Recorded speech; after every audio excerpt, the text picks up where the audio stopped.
Breaking news! Yesterday morning, Japanese naval aircraft carriers launched an attack on the United States naval base located at Pearl Harbor, Hawaii.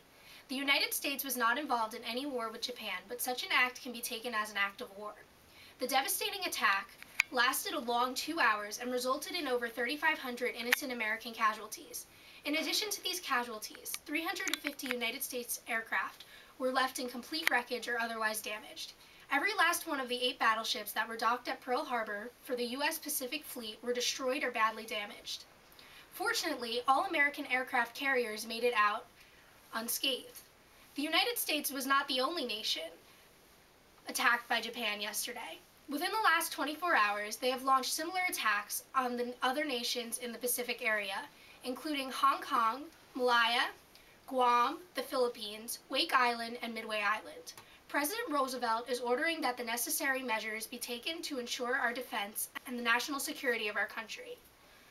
In his speech this morning, he stated that he asks that Congress declare that since the unprovoked and dastardly attack by Japan on Sunday, December 7, 1941, a state of war has existed between the United States and the Japanese Empire. I'm Kaden Scherbatsky, reporting live from Chicago, and that's how the cookie crumbles. We interrupt this broadcast to bring you a word from the United States government.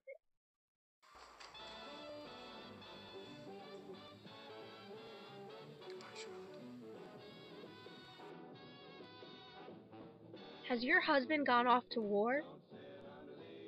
He'll be home soon, but in the meantime, I always knew you'd come back for me. I must have counted literally every brick on every building in all of New Orleans. don't just stand around and count bricks. Before it's too late, buy war bonds and stamps. Help the United States win this war. This just in, Benito Mussolini has been executed in Giuliano di Mezzegra. He and 15 other members of the Italian Social Republic were executed by Colonnello Valerio, whose real name is Walter Audisio. Mussolini and 15 of his men were on their way to Switzerland to board a plane to escape to Spain, but were captured and brought to Mezzegra. Audisio is a communist partisan leader and given orders to execute Mussolini by the National Libertarian Committee. Audisio executed Mussolini and his mistress, Clara Petacci, while the 15 members of the Italian Social Republic were executed by a firing squad. Petacci and Mussolini's body were brought back to Milan and were hung upside down on meat hooks. The bodies were spat upon and shot by civilians. This is Joan Smith reporting live from Chicago. Hello, I'm here with Harry Truman to discuss the atomic bomb and what exactly happened in Japan. How are you, Mr. President? I'm well, thank you. Dropping the bomb must have been a very difficult decision to make. What led you to make it? I did what I felt was best for this nation. I saved countless American lives and put an end to this war. But what about the Japanese civilians that died? First and foremost, I protect America. I regret that many Japanese civilians died, but my main priority is the people of my own country. The 2 cities that the bombs were dropped over were main producers of the Japanese military. These targets were chosen carefully and with regard to Japanese civilians. We know that the construction of the atomic bomb was one of America's best-kept secrets. When did you find out about the atomic bomb? I did not learn until after I took over the presidency. There were very few people involved in the project, and those who were sworn to secrecy. We could not risk our enemies finding out about our discoveries and our progress. What do you think the future holds for atomic weapons? I cannot predict the future. I can only hope that we will not have to use these weapons again. The atomic bomb is valuable protection, but causes us great destruction. It is not something that is taken lightly. However, we are not afraid to drop another bomb if forced to do so. Thanks for your time, Mr. President. I'm Judy Pines, reporting for Channel 6 News. Next to one of those buildings was a monster of a chimney. Black smoke was pouring out of it, and we could still smell it. An ugly, horrible smell, a vicious smell, said one of the U.S. soldiers, Harry Herder, which had helped in the liberation of the Buchenwald concentration camp. On April 11th, the U.S. soldiers from the American Third Army went into the camp and saw what the soldiers described as a ragged group of people, in horrible living conditions, being kept against their will. Forced to work to their breaking point, it is believed that the people targeted and brought to these camps were Jews, but this issue remains under further investigation. Hitler and his Nazi followers wanted to achieve having a world with a perfect race, and were willing to go through the all costs to make it happen. While Buchenwald is declared a war camp, many still died from the extreme work and cruel living conditions. Piles of male corpses were found stacked on top of one another, a little more than 5 feet high, as what is believed as the Nazis' way of preparing for disposal, because they knew the U.S. soldiers were on their way. Around 21,000 people were liberated from the concentration camp, but it is still unknown how many originally arrived there. Chicago. I'm Stacey Brown reporting live from Chicago. With the recent return of soldiers home from war, Americans are getting married and starting families more often than they had during the hard years of the Depression.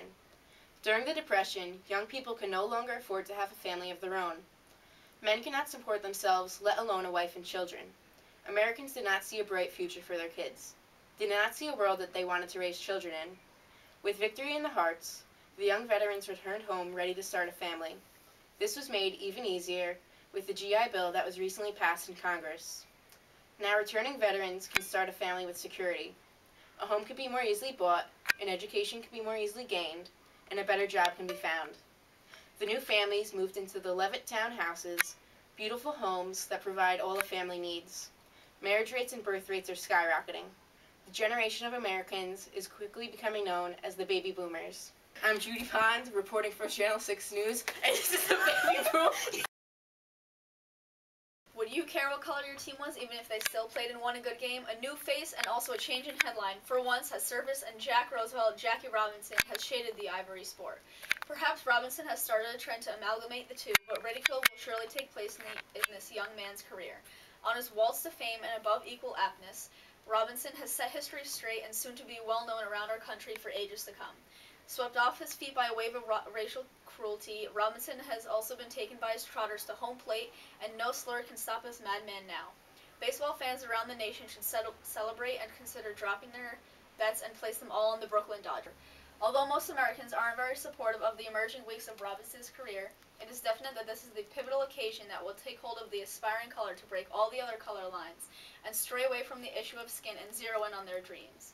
Truman's pleas are active and civil rights are as well. Buy your tickets, set your goals and dreams, and watch Jackie Robinson fulfill his.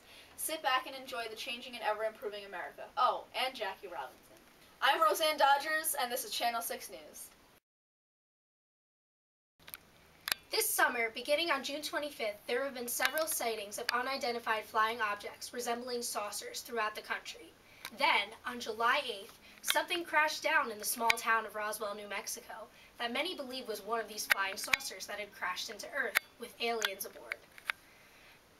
The Army Air Force was called to the scene from their base at Fort Worth and brought the wreckage back to their base for examination. On July 9th, they had released to the public that it was not a UFO, but a high-altitude weather balloon made of aluminum that fell from the sky. If you ask me, this is all just a little suspicious.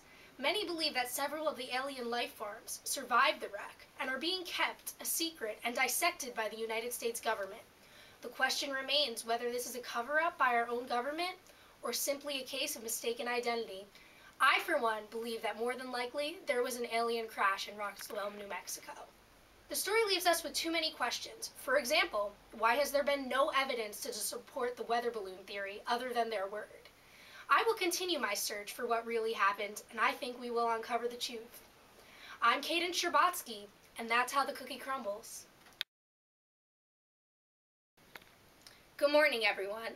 I have been asked to retract my statements regarding the crash at Roswell, but I refuse to do so. I'm Kaden Sherbatsky, and this will be my final report for Channel 6 News. What?